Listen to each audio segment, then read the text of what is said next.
Estes homens aqui são conhecidos como os Vingadores de Recife. Eles sozinhos eliminaram 13 criminosos quando a justiça não os alcançou. Setembro de 2015, Recife, Pernambuco. 5 assaltantes arrancaram a moto de Carlos Oliveira enquanto ele voltava do trabalho. E quando seu filho Tiago tentou impedir, levou 3 tiros no peito ali mesmo, na frente da casa da família. Tiago tinha 19 anos e morreu antes da ambulância chegar, segurando a mão de seu pai, que assistiu impotente enquanto a luz se apagava dos olhos do garoto. Nos 4 meses seguintes, Carlos Oliveira, um mecânico de 47 anos que nunca havia disparado uma arma, organizou seus 2 filhos restantes e seu cunhado em uma caçada metódica.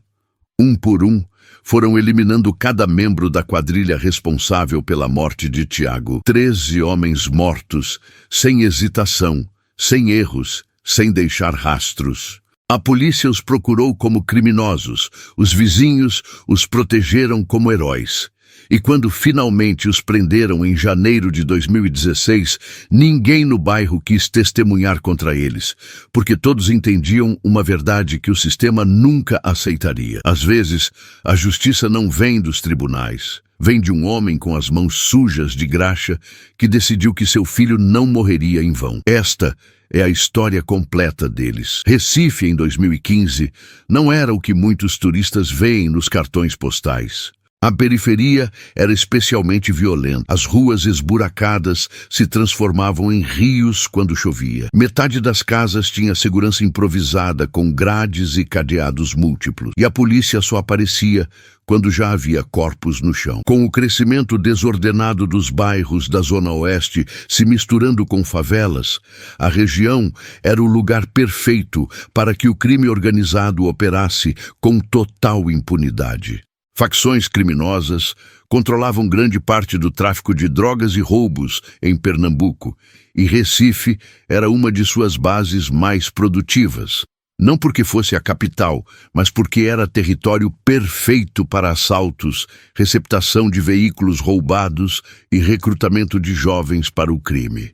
As pessoas se protegiam como podiam ou sofriam as consequências, e as consequências em Recife de 2015 podiam ser fatais. O bairro de Jardim São Paulo, onde viviam os Oliveira, era uma zona de trabalhadores, onde todos se conheciam há anos. Casas simples de tijolo aparente, ruas asfaltadas apenas nas vias principais, pequenas oficinas e comércios em cada esquina. Era o tipo de lugar onde você cumprimenta todo mundo que passa, onde as crianças jogam bola na rua até anoitecer, onde o domingo tem som alto e cerveja gelada desde cedo. Os Oliveira eram exatamente o tipo de família que sustentava o bairro com trabalho honesto.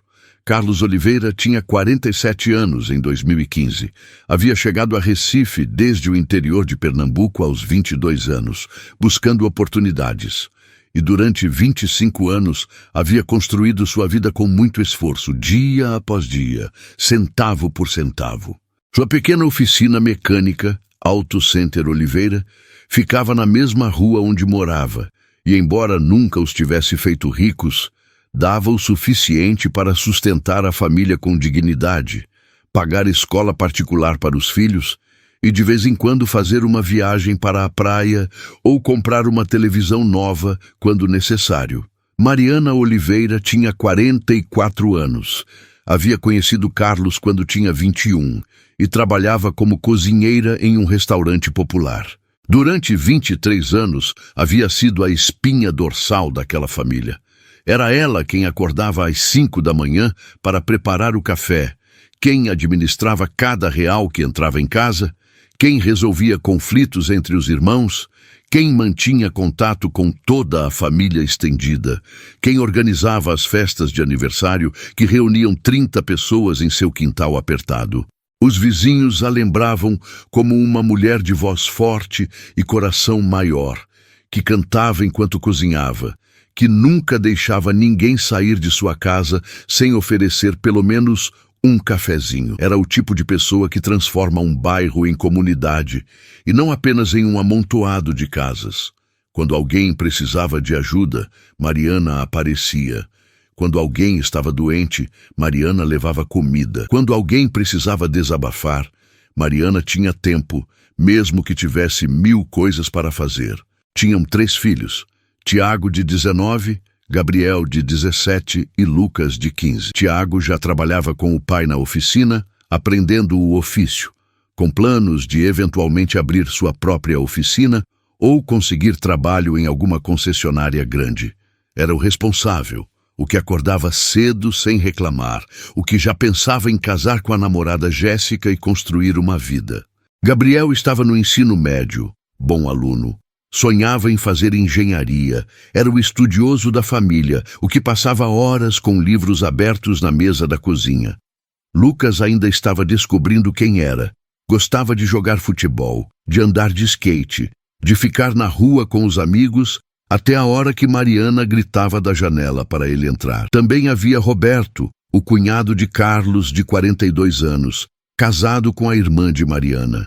Roberto trabalhava como pedreiro e era presença constante na casa dos Oliveira, sempre ajudando com reparos, sempre presente nos churrascos de domingo, sendo o tio que levava os sobrinhos para jogar bola ou ao shopping quando tinha dinheiro sobrando. Esta era a família Oliveira em setembro de 2015. Comum, trabalhadora, unida, com os problemas normais de qualquer família, mas também com os laços fortes que só se constroem com anos de convivência, trabalho conjunto, risadas compartilhadas e dificuldades superadas juntos. Não eram especiais, não eram extraordinários, não eram o tipo de família sobre a qual você contaria histórias. Até que em 2 horas tudo isso foi destruído de uma forma tão brutal que transformaria para sempre cada pessoa envolvida. O dia 18 de setembro de 2015 era sexta-feira, um dia completamente normal. Carlos havia aberto a oficina às 7 da manhã, como sempre. Mariana havia preparado o café e depois foi ao mercado comprar carne para o churrasco do fim de semana. Tiago estava trabalhando com o pai, Gabriel estava na escola, Lucas tinha ido à casa de um amigo. O sol batia forte, como bate em Recife em setembro, e o dia avançava com aquela rotina previsível que é simultaneamente monótona e reconfortante. Às 7 da noite, Carlos e Tiago fecharam a oficina. Tinham trabalhado em 2 carros naquele dia, um serviço bom que renderia um dinheiro extra. Carlos foi para casa a pé, como sempre fazia, já que morava a apenas 2 quadras. Tiago pegou sua moto, uma Honda CG 150 vermelha, que havia comprado com o próprio dinheiro depois de economizar durante um ano inteiro. Era seu orgulho, lavava a moto todo fim de semana, cuidava dela como se fosse uma joia.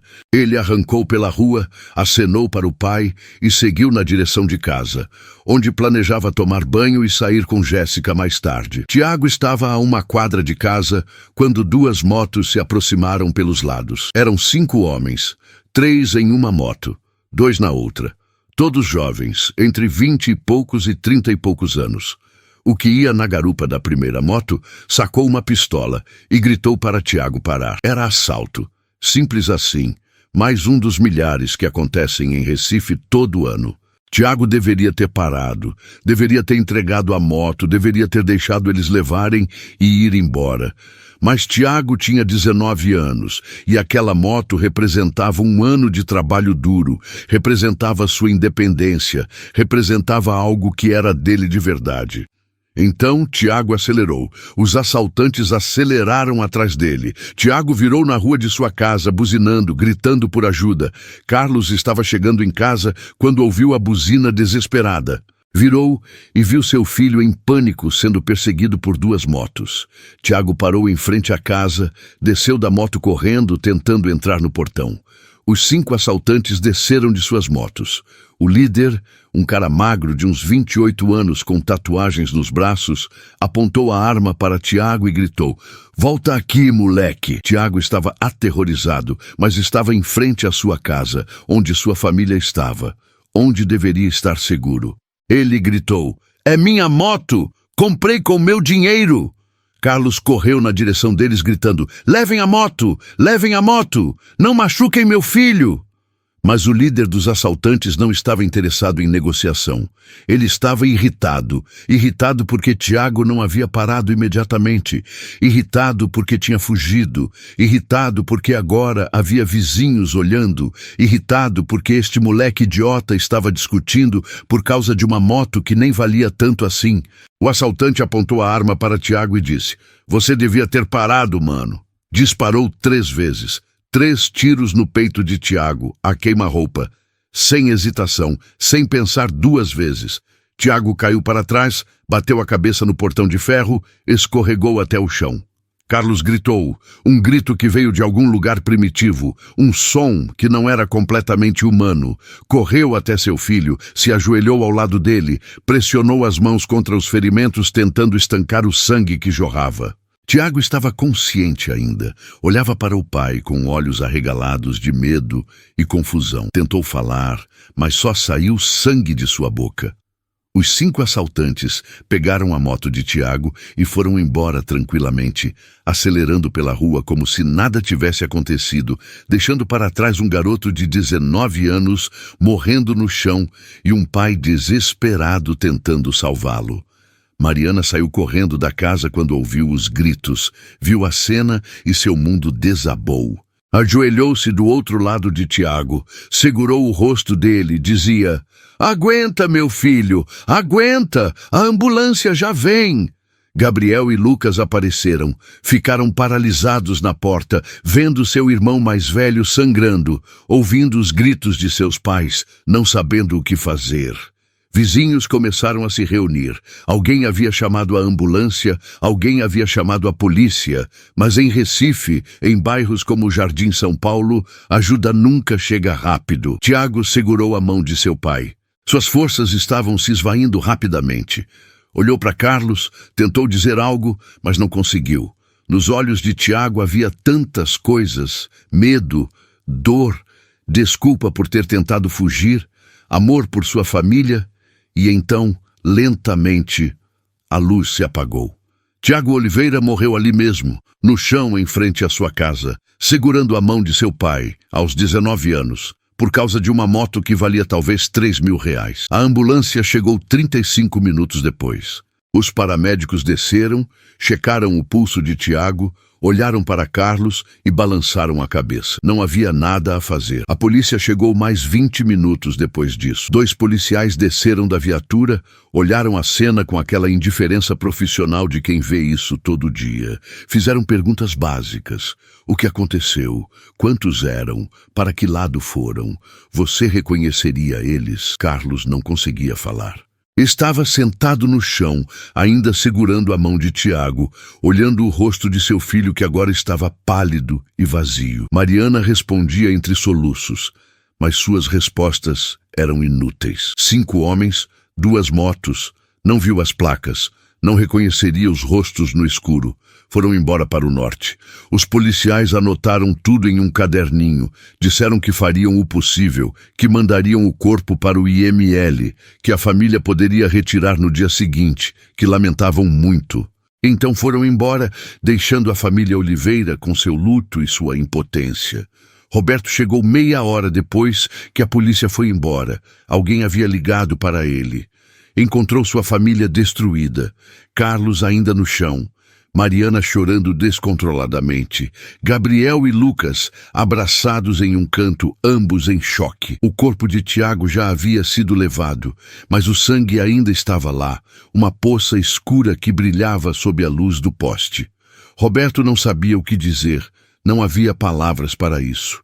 Ajoelhou-se ao lado de Carlos, colocou a mão em seu ombro e ficou ali, em silêncio, porque às vezes o silêncio é a única resposta adequada para o horror. A noite se estendeu interminável. A família entrou em casa, mas ninguém dormiu. Sentaram-se na sala, às vezes chorando, às vezes em silêncio, processando o que havia acontecido, tentando entender como um dia normal havia terminado com Tiago morto. Carlos não chorou naquela primeira noite. Estava em estado de choque profundo, seu cérebro simplesmente desligou as emoções como mecanismo de defesa. Ficou sentado na cadeira da sala, olhando para a parede, revivendo os últimos momentos de Tiago de novo e de novo. Os 3 tiros, o som, a forma como Tiago caiu, o sangue, os olhos de seu filho se apagando enquanto ele não podia fazer nada para impedir. Em algum momento daquela noite interminável, algo mudou em Carlos. Não foi uma decisão consciente ou um momento de claridade. Foi algo mais primitivo, mais profundo. Foi a parte animal do cérebro tomando controle quando a parte racional colapsa. Foi o instinto de sobrevivência se transformando em instinto de vingança. Os homens que mataram Tiago pensaram que haviam cometido apenas mais um assalto que deu errado. Pensaram que a família choraria, enterraria o garoto e seguiria em frente. Pensaram que nunca haveria consequências. Estavam errados. O que haviam feito não era apenas matar um garoto por uma moto. Era criar um inimigo que não descansaria até vê-los todos mortos. Um inimigo que não tinha mais nada a perder porque já lhe haviam tirado seu filho mais velho, seu primogênito, o garoto que ele havia ensinado a andar de bicicleta, a consertar motores. Um inimigo que passaria os próximos meses convertendo sua dor em metodologia, seu luto em caçada, sua impotência em vingança sistemática. O funeral de Tiago Oliveira foi no dia 20 de setembro de 2015. O velório foi em uma pequena capela no bairro, daquelas capelas simples que existem especificamente para famílias de classe trabalhadora. Chegaram cerca de 150 pessoas, parentes, vizinhos, amigos da escola, colegas da oficina, clientes de Carlos que haviam conhecido Tiago. A sala estava cheia de flores, de velas, do murmúrio baixo de pessoas que não sabem o que dizer porque não existem palavras adequadas para a morte de um garoto de 19 anos. Carlos esteve presente fisicamente, mas ausente em todo o resto. Sentou-se na primeira fila em frente ao caixão durante as 8 horas que durou o velório e não se moveu, não falou com ninguém, não comeu. Apenas olhava o caixão onde estava seu filho. Mariana estava destroçada de uma forma que era doloroso de testemunhar. Chorava sem parar, aquele tipo de choro que vem das profundezas, que te dobra, que faz você ofegar por ar. Pessoas tentavam consolá-la, ela se deixava abraçar, mas não havia consolo possível. Seu filho estava morto por causa de uma moto. Gabriel estava furioso, uma fúria fria que se notava em como apertava a mandíbula, em como suas mãos se fechavam em punhos automaticamente, em como olhava para o vazio como se estivesse planejando algo. Não falava com ninguém, mal respondia quando lhe dirigiam a palavra. Lucas não entendia ainda completamente. Sabia que seu irmão estava morto, havia visto, mas seu cérebro de 15 anos não conseguia processar completamente a permanência disso. Continuava virando para a porta como esperando que Tiago entrasse. Quando se dava conta do que estava fazendo, a dor o atingia de novo como onda. Roberto estava tentando manter tudo organizado enquanto também processava sua própria dor. Tiago havia sido seu sobrinho, o garoto que ele havia ensinado a jogar futebol, que havia levado ao estádio pela primeira vez, que sempre perguntava conselhos sobre mecânica e sobre a vida. Os vizinhos murmuravam. Todos sabiam o que havia acontecido. As histórias haviam se espalhado rapidamente, distorcendo-se no processo como sempre acontece, mas o núcleo da verdade permanecia. Tiago Oliveira havia sido assassinado por 5 bandidos por causa de uma moto, e todos sabiam que não havia sido porque ele representava alguma ameaça. Havia sido porque os bandidos estavam irritados, porque podiam, porque em Recife a vida de um garoto pobre vale menos que uma moto velha. Havia raiva naquela capela, raiva de que isto acontecesse constantemente, de que famílias fossem destruídas por nada, de que o sistema não fizesse nada para protegê-los ou para punir os culpados. O enterro foi no dia seguinte em um cemitério público em Recife, daqueles cemitérios grandes e caóticos onde estão enterradas gerações de famílias de classe trabalhadora. O túmulo era modesto, a lápide simples, com apenas seu nome e as datas. Carlos havia esvaziado sua conta poupança para pagar o funeral e o enterro porque não queria dever nada, não queria que ficasse nada pendente. Durante o enterro, quando estavam baixando o caixão à terra, Carlos finalmente falou depois de 2 dias de silêncio total. Disse em voz baixa, mas clara o suficiente para que todos ao redor ouvissem. Prometo que isso não fica assim. Gabriel ouviu, Lucas ouviu, Roberto ouviu. Todos entenderam que ele não estava falando de buscar justiça legal. Estava falando de algo mais primitivo, mais pessoal, mais definitivo. Voltaram para casa depois do enterro, a casa que agora se sentia completamente diferente, como se a ausência de Tiago tivesse alterado a estrutura física do lugar. Suas roupas ainda estavam no armário. Sua moto, que a polícia havia recuperado 2 dias depois, abandonada em uma favela, estava estacionada em frente à oficina. Suas ferramentas ainda estavam organizadas em sua bancada de trabalho. Tudo estava lá, exceto ele. E essa contradição fazia com que a casa se sentisse como armadilha, como museu de algo que não existia mais. Os primeiros dias depois do funeral foram zumbis em câmera lenta. Ninguém sabia o que fazer, como continuar, se continuar. O trabalho na oficina permaneceu fechado. A comida que os vizinhos traziam ficava intocada. O telefone tocava com ligações de condolências e ninguém atendia. A família se movia pela casa como fantasmas, cruzando-se sem falar, cada um trancado em seu próprio inferno privado. Carlos passava horas sentado na oficina, tocando as ferramentas de Tiago, o capacete que ele nunca mais usaria, a foto que Tiago tinha colada na parede de sua bancada, ele e Jéssica abraçados, sorrindo. Às vezes Carlos falava sozinho, conversas unilaterais com alguém que já não estava lá. Não sei como vou viver sem você, dizia ao vazio. Você era meu orgulho. Você ia ser melhor que eu. Gabriel não conseguia estudar. Cada vez que abria um livro, via seu irmão caindo, via os tiros, via o sangue. Então parou de tentar. Ficava no quarto com a porta fechada, ouvindo música alta para abafar os pensamentos. Lucas não falava com ninguém. Havia se retraído completamente. Recusava ir à escola. Recusava sair do quarto. Recusava comer. Mariana estava preocupada que ele fizesse algo contra si mesmo.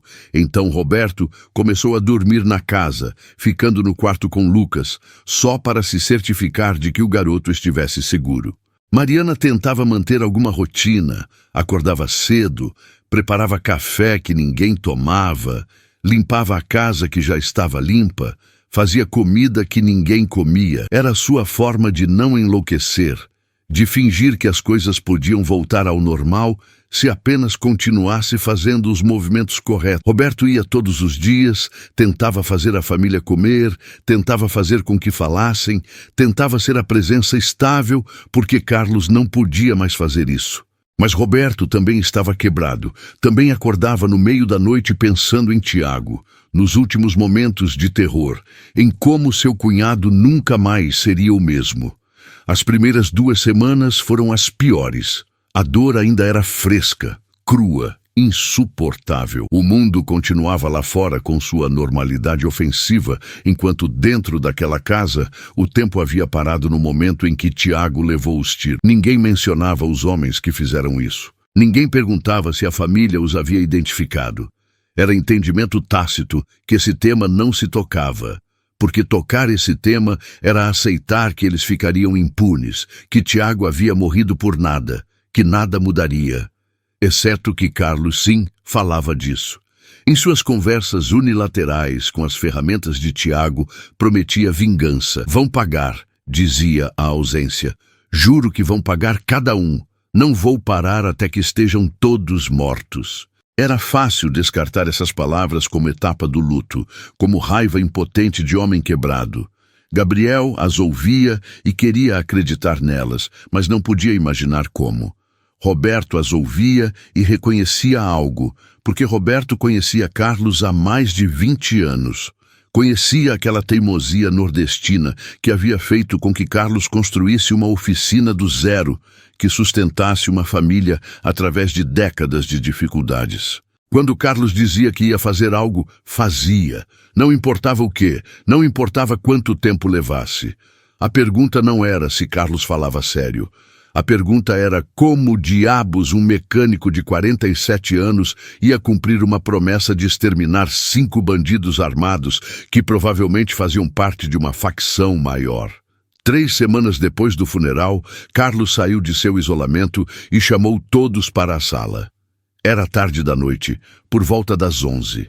Gabriel, Lucas, Mariana e Roberto estavam lá, acordados porque ninguém naquela casa dormia bem mais. Carlos se sentou à mesa e esperou que todos olhassem para ele. Quando teve a atenção deles, falou com uma voz que soava diferente, mais dura, mais fria, como se algo essencial nele tivesse se solidificado em forma nova. Preciso que me escutem e preciso que entendam que isso não é discussão. É decisão que já tomei. Vocês decidem se participam ou não. Gabriel trocou olhares com Lucas. Este era o pai falando, mas não soava como seu pai. Vou matar cada homem que estava lá naquela noite. Todos os 5 que atiraram no Tiago, os que estavam nas motos, o que puxou o gatilho, todos. Vou encontrá-los um por um e vou matá-los.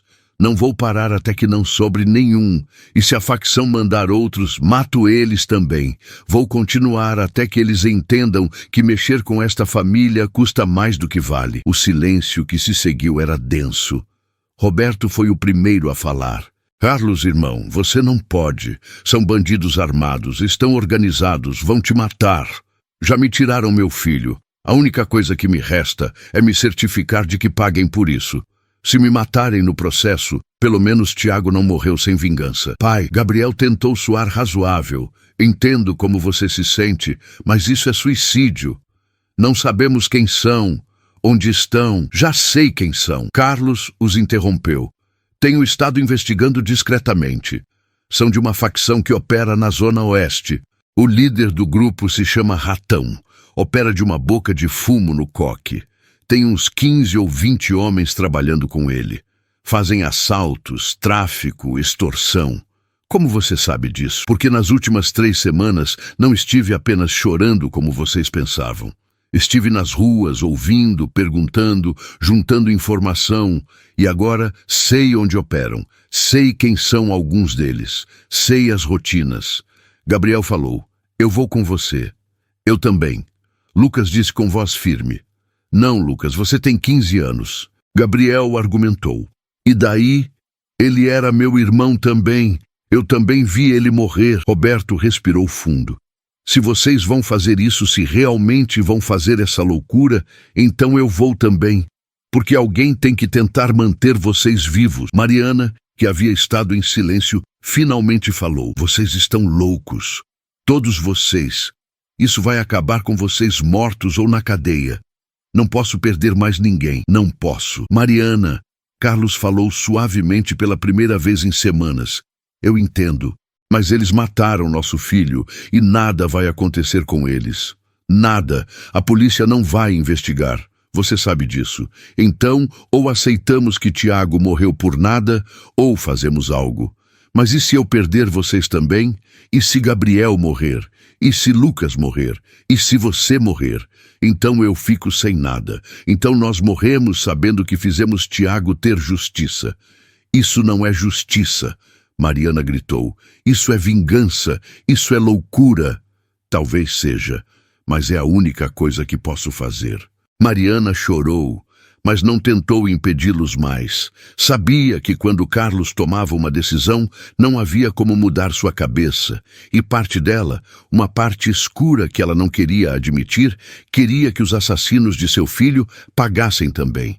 E assim, naquela mesa onde haviam compartilhado milhares de refeições, onde haviam celebrado aniversários e festas, onde Tiago havia sido o filho mais velho durante 19 anos, 4 homens concordaram em se transformar em algo que nunca pensaram ser. Não eram criminosos, não eram violentos por natureza, mas a dor os havia transformado em algo novo, algo mais sombrio, algo capaz de cruzar linhas que pessoas normais nunca cruzam. Os dias seguintes foram diferentes. Havia propósito agora. Havia objetivo. A dor continuava lá, o luto continuava sendo insuportável, mas agora tinha direção. Não era mais apenas agonia sem sentido, era combustível.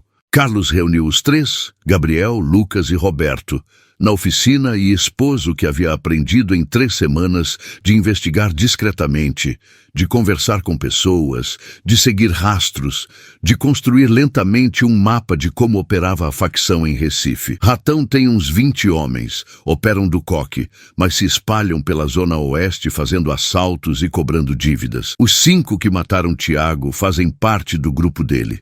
Eu já identifiquei 2 deles. Estendeu papéis onde havia anotações, descrições físicas, lugares onde havia visto suspeitos. Você tem certeza que são eles? Gabriel perguntou. Tenho. Um deles tem uma tatuagem característica no pescoço, um escorpião.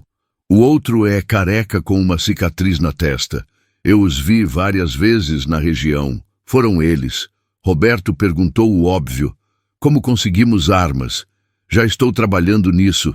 Conheço um cara que trabalhou aqui na oficina há anos, agora vende coisas. Vou perguntar se pode conseguir pistolas e como aprendemos a usar. Praticando. Há lugares fora da cidade, terrenos abandonados onde ninguém vai. Podemos praticar lá. Era surreal. 4 homens que semanas antes eram mecânico, estudante, adolescente e pedreiro, planejando assassinatos múltiplos como se estivessem planejando um trabalho de construção. Mas assim funcionava. A dor extrema pode normalizar o anormal. A perda extrema pode fazer com que o impensável pareça não apenas possível, mas necessário. Durante as 2 semanas seguintes, Carlos conseguiu 3 pistolas calibre 38 e uma espingarda calibre 12. Eram armas velhas, compradas no mercado negro, provavelmente usadas em crimes antes. Não importava, eram funcionais, disparavam, e isso era tudo o que precisavam. Praticaram. Dirigiram 1 hora para fora de Recife, até um terreno baldio que Roberto conhecia. Aprenderam a carregar, a apontar, a disparar. Nenhum era natural nisso, mas todos aprenderam o suficiente. Não precisavam ser atiradores de elite, só precisavam poder disparar a curta distância sem se matar no processo. Também planejaram. Carlos havia identificado padrões em como os criminosos operavam. Sabia aproximadamente quais áreas eles frequentavam. Sabia que geralmente andavam em duplas ou trios. Sabia que confiavam que ninguém em Recife se atreveria a atacá-los. Essa confiança seria a fraqueza deles. O plano era simples. Atacar os criminosos quando estivessem vulneráveis, nas ruas, quando fossem poucos, quando não esperassem resistência. Eliminá-los rápido, tomar suas armas se possível, desaparecer antes que chegassem reforços. Repetir até que não sobrasse nenhum dos 5. Era arriscado no papel. 4 civis sem treinamento contra criminosos armados com experiência.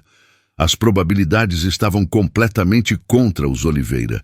Qualquer análise racional dizia que iam fracassar, provavelmente na primeira tentativa. Mas tinham algo que os bandidos não tinham. Tinham motivo. Tinham nada a perder.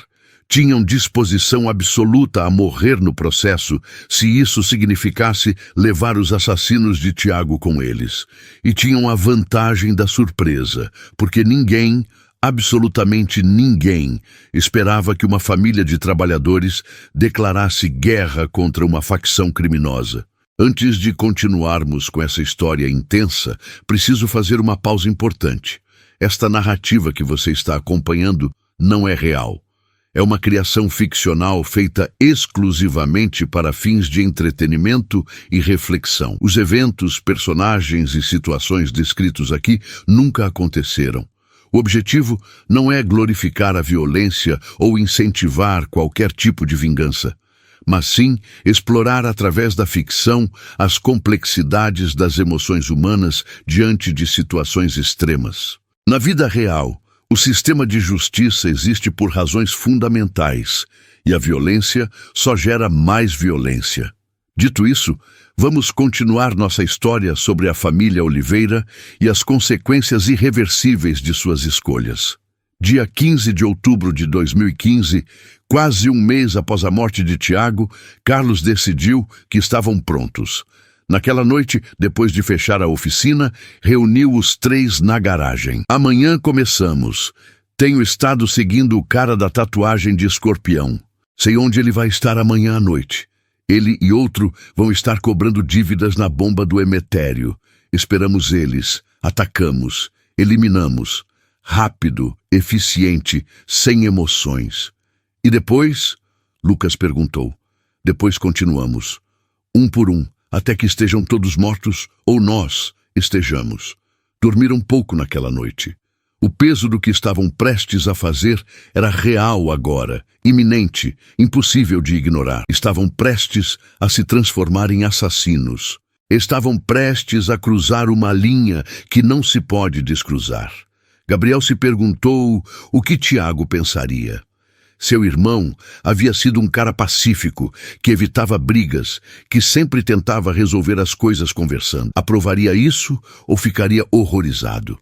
Mas Gabriel também lembrava dos tiros, do sangue, da imagem que nunca poderia apagar de sua mente, e decidiu que honrar a memória de Tiago era a prioridade agora. A vingança era a única coisa que fazia sentido. O dia 16 de outubro de 2015, às 9 da noite, Carlos Oliveira matou pela primeira vez em sua vida. O cara com a tatuagem de escorpião no pescoço se chamava Diego, 26 anos. Havia crescido no Coque, se juntado à facção aos 18 porque era isso ou morrer de fome. Não era particularmente cruel por natureza, mas havia aprendido que no crime a crueldade era ferramenta de sobrevivência. Havia participado do assassinato de Tiago porque estava lá, porque fazia parte do grupo, porque quando você está nessa vida, você faz o que tem que fazer. Aquela noite, estava cobrando uma dívida de droga na bomba do Emetério junto com outro criminoso chamado Jefferson. Era a rotina que haviam feito centenas de vezes. Chegavam, o devedor pagava com medo, eles iam embora. Simples, previsível. Haviam acabado de cobrar de um cara e caminhavam de volta para a moto estacionada 2 quadras adiante. A rua estava escura, mal iluminada como a maioria das ruas periféricas de Recife. Poucas pessoas fora àquela hora da noite. Condições perfeitas para o que Carlos tinha planejado. Os 4 Oliveira haviam chegado 1 hora antes e se posicionado estrategicamente. Carlos e Gabriel, escondidos em um beco, Roberto e Lucas cobrindo a rota de fuga. Todos com pistolas carregadas, corações batendo tão forte que sentiam que todo o bairro devia escutá-los. Carlos viu Diego e Jefferson se aproximarem. Reconheceu Diego imediatamente, a tatuagem de escorpião, impossível de errar. Este era um dos homens que tinha estado lá quando Tiago foi morto. A raiva que Carlos havia estado contendo por 1 mês explodiu em seu peito. Suas mãos tremiam segurando a pistola. Gabriel, ao seu lado, respirava em ofegações curtas, também à beira de perder o controle. Calma, sussurrou Gabriel. Esperamos eles passarem, saímos atrás. Mas quando Diego e Jefferson passaram em frente ao beco, quando Carlos pôde ver o rosto de Diego de perto, quando sentiu o cheiro de maconha que vinha deles, algo no plano mudou. Carlos saiu do beco antes do tempo, não gritou advertência, não se anunciou, simplesmente levantou a pistola e disparou contra as costas de Diego. O disparo soou impossivelmente alto na rua quieta. Diego caiu para frente, gritando. A bala havia entrado pelo ombro. Jefferson virou confuso, tentando processar o que estava acontecendo. Viu um homem de meia-idade com roupa de mecânico apontando para ele com pistola. Jefferson alcançou sua própria arma na cintura. Mas Gabriel saiu do beco e disparou 2 vezes. Uma bala acertou seu braço, a outra seu estômago. Jefferson caiu, mas não estava morto. Tentava gritar. Tentava apontar sua arma. Roberto chegou correndo de sua posição, Viu Jefferson tentando atirar e disparou na cabeça dele. Jefferson ficou imóvel instantaneamente. Diego ainda estava vivo, se arrastando, deixando rastro de sangue, tentando alcançar sua arma que havia caído alguns metros à frente. Carlos caminhou até ele, o virou de costas. Diego tentou falar, sangue saía de sua boca. Carlos se agachou para que Diego pudesse ver seu rosto claramente. Você se lembra de um garoto que vocês mataram há 1 mês por causa de uma moto? Você se lembra dele implorando? Os olhos de Diego se arregalaram. Entendeu?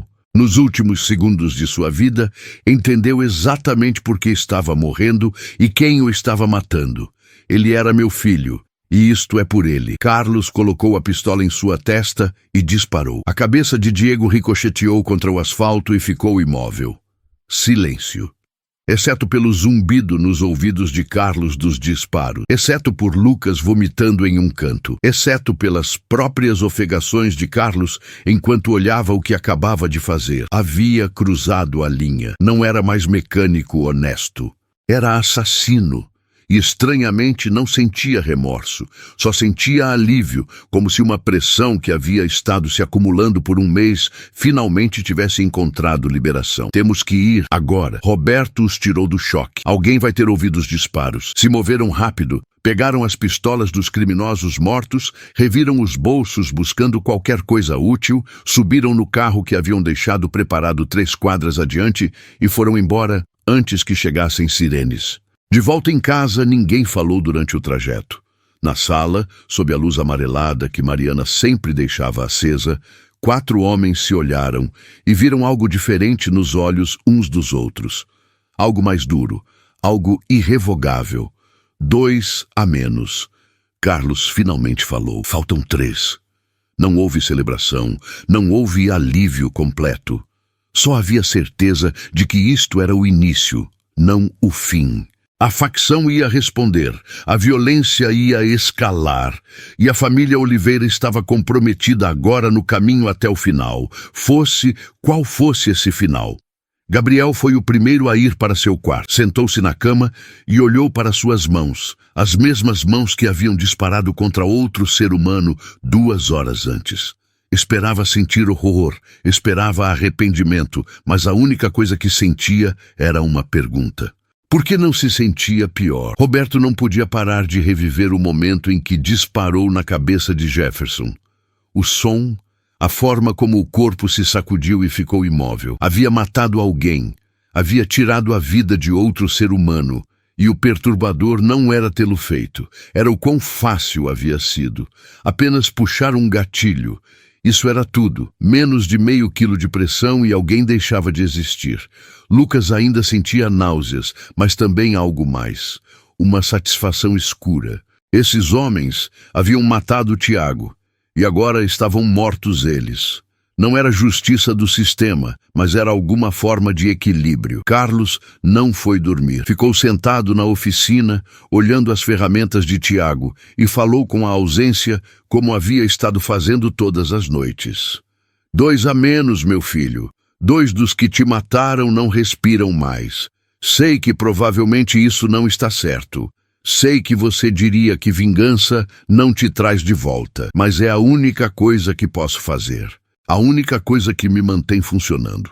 Me perdoe se está errado, mas vou terminar. Em outra parte de Recife, em uma boca de fumo no coque, Ratão recebeu a ligação. 2 de seus homens mortos, executados na rua, armas roubadas, sem testemunhas dispostas a falar.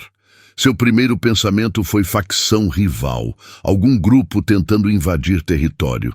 Mas havia algo estranho. Rivais não matavam assim, em emboscadas silenciosas. Rivais faziam alarde, deixavam recados, mostravam força. Isto era diferente. Isto parecia pessoal. Descubram quem foi, ordenou Ratão a seus subordinados. E quando descobrirem, tragam eles aqui. Quero saber quem tem coragem de matar minha gente.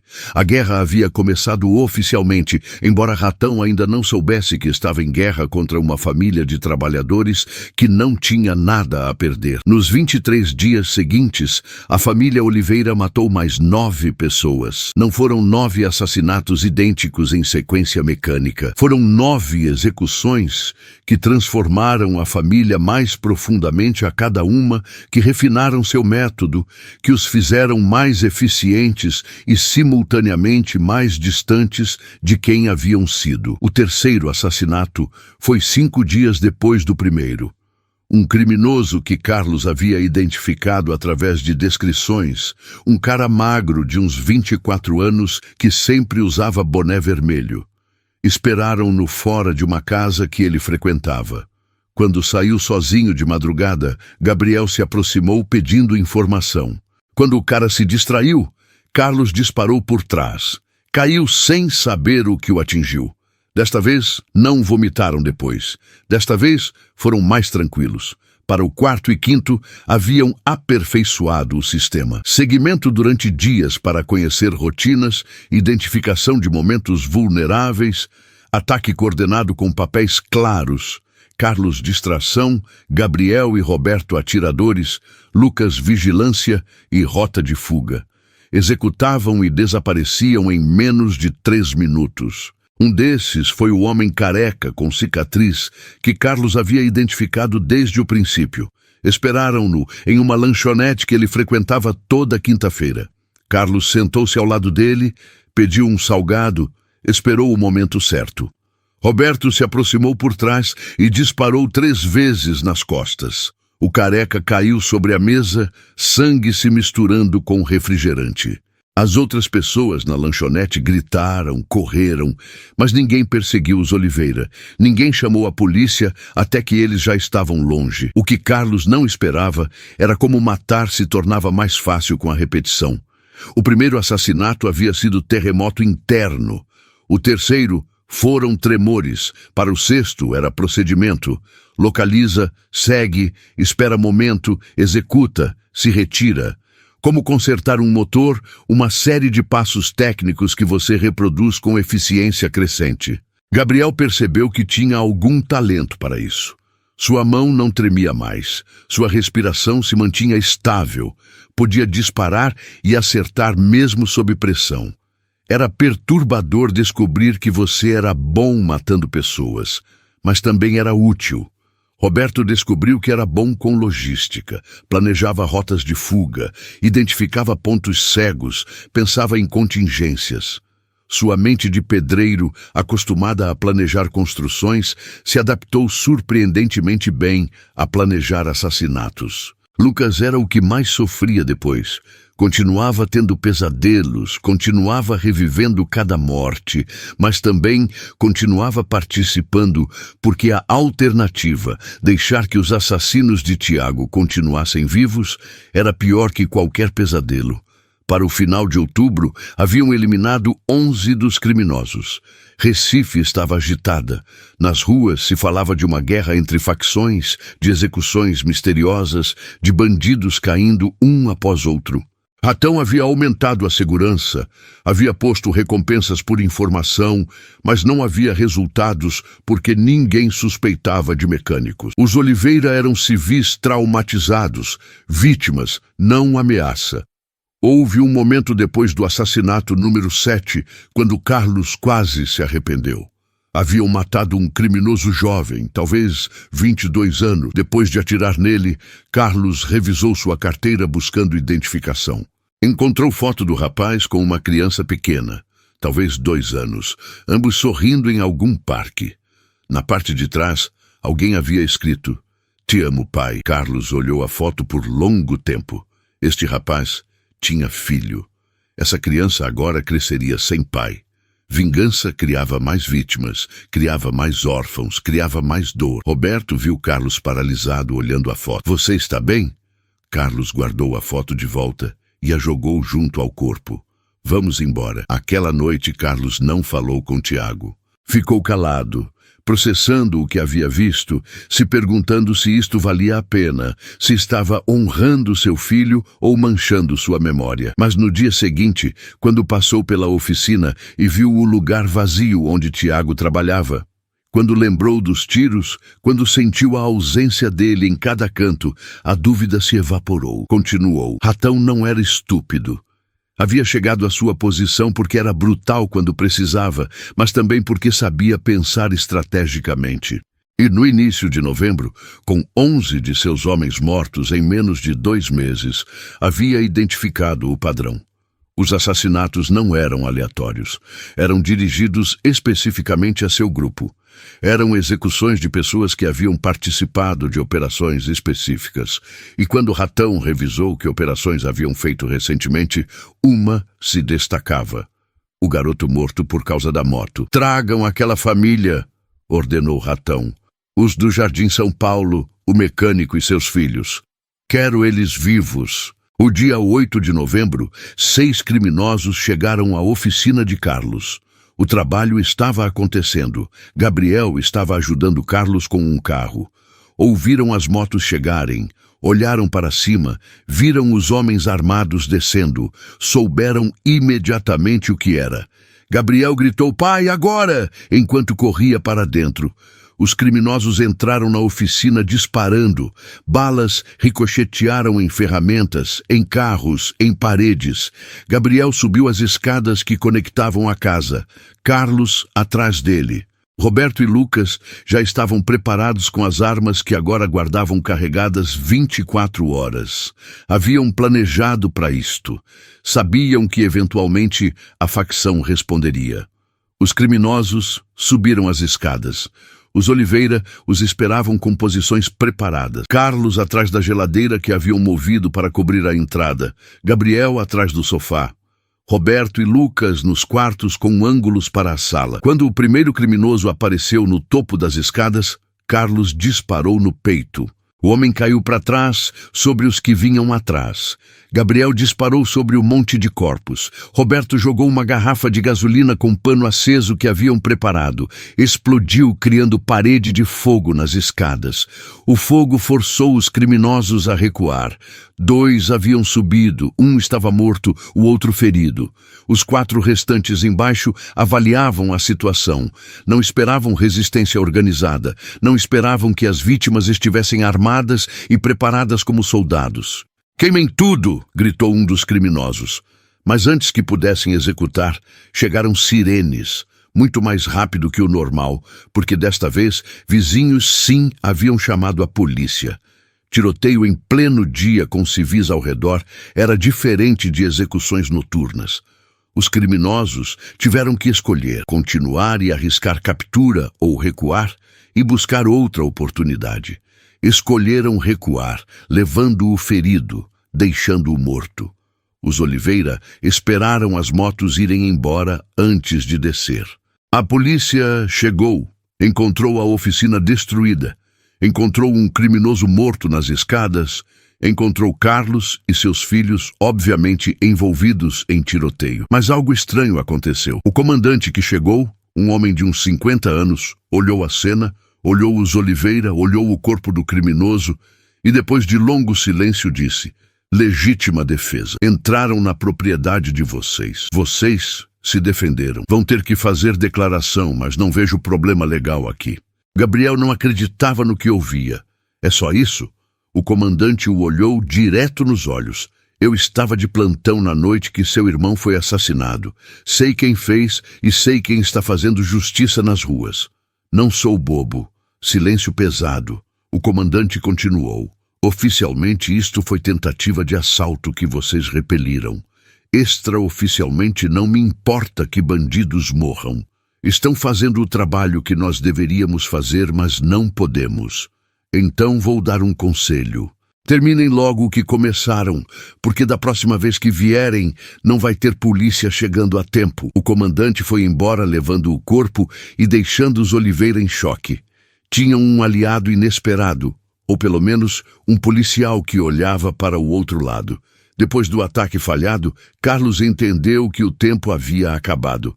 Tinham que terminar isto rápido antes que Ratão organizasse algo maior. Vamos direto à fonte, anunciou aquela noite.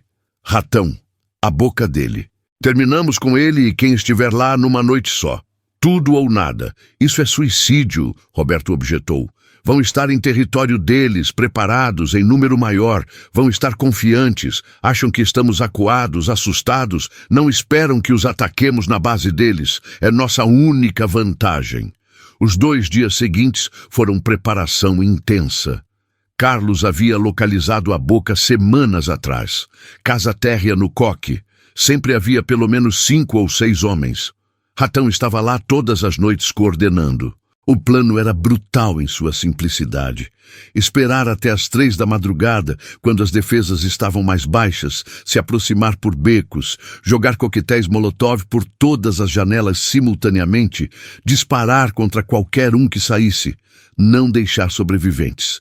Era execução em massa, era cruzar de vingança pessoal para massacre. Mas Carlos havia parado de fazer distinções morais. Cada pessoa naquela casa estava lá por escolha. Cada pessoa havia escolhido viver de crime. Não havia inocentes lá dentro.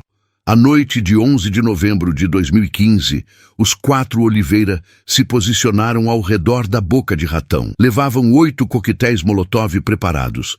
Todas as armas que haviam coletado, toda a munição que restava. Era a última jogada. Se funcionasse, terminavam a guerra. Se falhasse, morriam tentando. Às 3h12 da madrugada, Carlos deu o sinal. 8 garrafas de gasolina com pano aceso voaram para a casa de todos os ângulos. Janelas quebraram. Fogo se espalhou instantaneamente. Gritos de dentro, homens acordando em pânico. Fogo é terror primitivo que anula treinamento. Os criminosos dentro não pensaram em se defender, pensaram em sair. A porta se abriu. 2 homens saíram tossindo, desorientados. Os Oliveira dispararam de 4 posições. Os 2 caíram antes de sair completamente. Uma janela lateral se abriu. Alguém tentou pular. Gabriel disparou, o jogou de volta para dentro. O fogo crescia. A casa inteira estava envolvida em chamas. O calor era intenso mesmo de onde estavam a 15 metros. Mais gritos de dentro, gritos de pessoas se queimando. Carlos sentiu a simetria, mas não sentiu piedade. Assim Tiago tinha morrido, com tiros. Que assim morressem eles com fogo. Alguém conseguiu sair por uma janela dos fundos. Roberto o viu, disparou. O corpo caiu entre a casa e o muro. O fogo consumia tudo agora. As chances de alguém sair vivo diminuíam a cada segundo. Mas Carlos não se moveu. Esperou. Todos esperaram. Às 13h40, quase meia hora depois de começar o ataque, os bombeiros finalmente chegaram. Para então, a casa era estrutura colapsando. Não havia como haver sobreviventes dentro. Os Oliveira haviam se retirado 15 minutos antes, quando ficou claro que ninguém mais sairia. Dirigiram de volta em silêncio absoluto. Não era silêncio triunfal.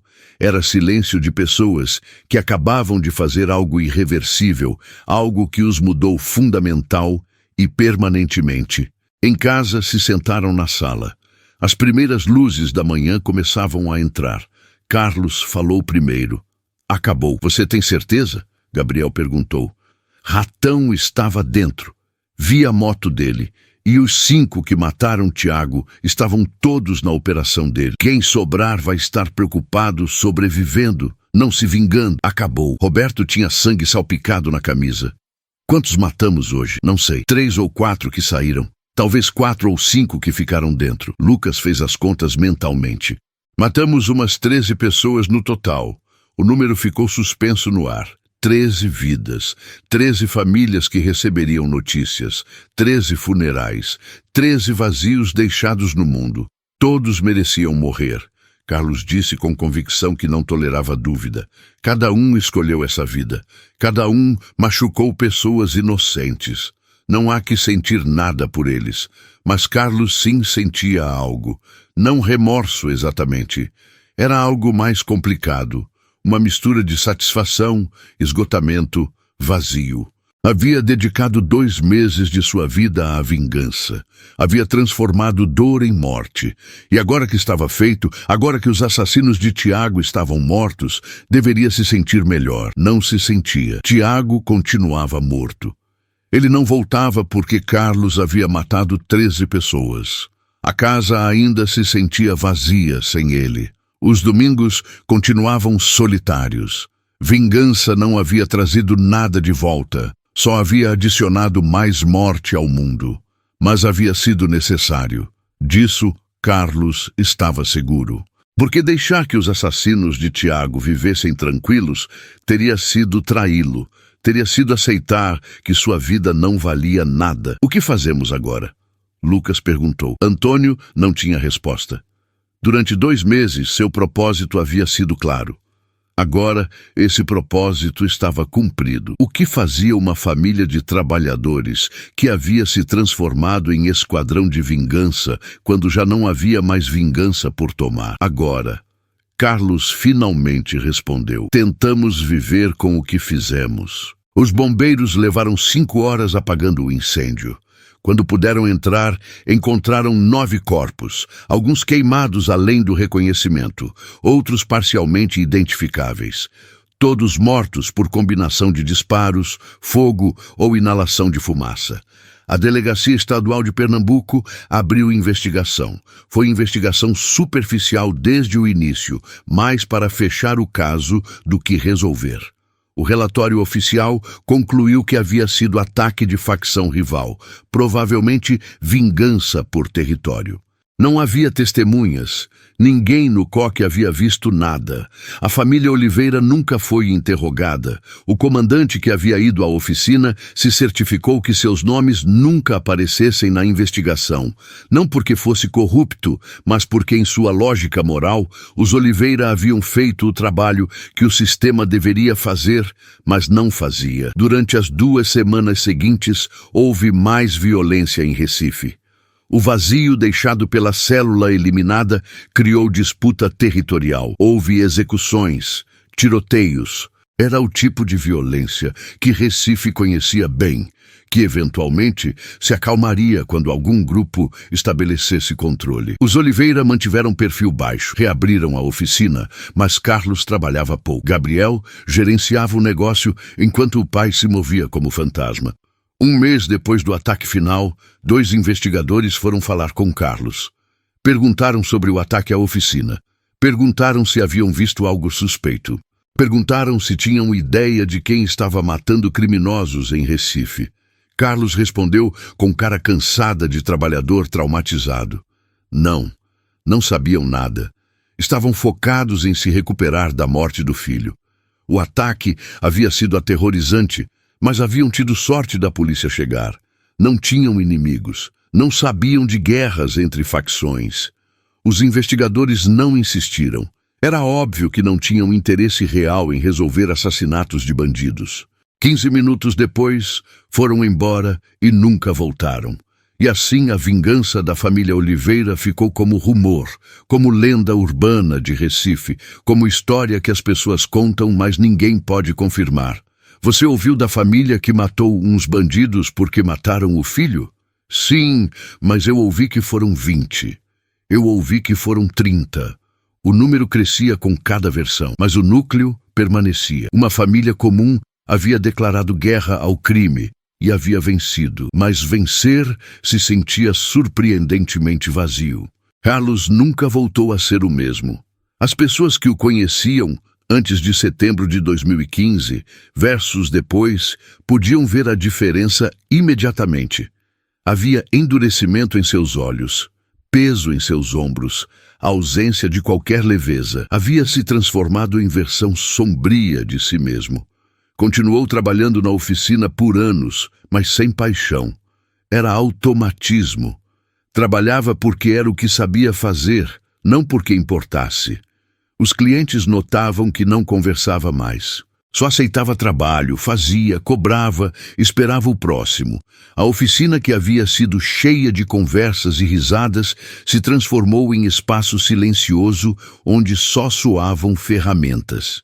Gabriel assumiu o negócio gradualmente até que Carlos se aposentou completamente em 2020. Para então, tinha 52 anos, mas parecia ter 65. A vida havia saído dele nesses 5 anos. Carlos passou anos de aposentadoria sentado na oficina, falando com a ausência de Tiago, revivendo memórias de quando ele estava vivo. Tornou-se recluso, rejeitando convites, preferindo solidão, onde podia existir com fantasmas sem fingir normalidade. Morreu em 2023, aos 55 anos. Ataque cardíaco durante o sono. Foi funeral pequeno. Enterraram-no junto a Tiago. Na lápide, seus filhos puseram finalmente reunido com seu filho amado. Gabriel se casou em 2018 com uma mulher que conheceu através de amigos. Tiveram um filho. Continuou gerenciando a oficina, mas mudou o nome. Não queria mais a memória. Mas Gabriel não escapou. Os pesadelos continuaram por anos. Sonhava com os homens que havia matado, via rostos, ouvia gritos. Acordava suando. Sua esposa perguntava o que acontecia. Ele mentia, dizendo que eram pesadelos sem especificar. Ela não soube a verdade até 2022, quando Gabriel contou depois de beber demais. Ela ficou em choque, considerou deixá-lo. Passaram meses com o casamento à beira. Eventualmente decidiu ficar, porque o homem que conhecia não parecia capaz do que descrevia, mas algo mudou. Havia conhecimento agora que não podia ser desconhecido. Lucas nunca conseguiu relacionamentos sérios. Teve namoradas, mas quando chegavam ao ponto de intimidade real, onde você compartilha segredos profundos, Lucas se fechava. Não podia contar seu segredo mais importante. Então mantinha distância emocional que eventualmente terminava tudo. Você não se abre de verdade. Todas diziam. Tinham razão, mas Lucas não podia explicar sem revelar o que havia feito. Tornou-se bebedor. Não alcoólatra, mas alguém que precisava de cervejas toda noite para acalmar pensamento. O álcool embotava memórias, tornava mais fácil dormir. Trabalhou com Gabriel até 2021. Depois vendeu sua parte e se mudou para outro estado, tentando distância das memórias. E aí, você chegou até o final dessa história pesada. Olha, sei que esse tipo de conteúdo mexe com a gente de formas diferentes. Alguns sentem raiva do sistema, outros entendem a dor da família, outros ficam perturbados pela violência. E está tudo bem sentir tudo isso ao mesmo tempo, porque a vida real é complexa, assim mesmo. Se você chegou até aqui, provavelmente esse tipo de história te prende de alguma forma. Então vou te fazer um convite diferente. Não vou só pedir para você se inscrever no canal, quero que você faça parte dessa comunidade de verdade. Se inscreve ali, ativa o sininho, mas mais importante que isso, conta pra gente nos comentários. Você já passou por alguma situação onde sentiu que o sistema te falhou? Onde a justiça não chegou? Como você lidou com isso? Porque olha, essa história aqui é ficção, mas a dor que as pessoas sentem quando perdem alguém para o crime, essa é real. E quanto mais a gente conversa sobre isso, sobre como melhorar nossa sociedade, sobre como proteger nossas famílias de forma que não precise chegar nesses extremos, melhor a gente fica como comunidade. Compartilha esse vídeo com alguém que você acha que precisa ver, mas principalmente compartilha sua história com a gente. A gente está aqui para ouvir, para debater, para crescer junto. Porque no final das contas, todos nós queremos a mesma coisa: viver em paz, proteger quem a gente ama e ter certeza que se algo ruim acontecer, a justiça vai funcionar. Nos vemos no próximo vídeo e fica com Deus.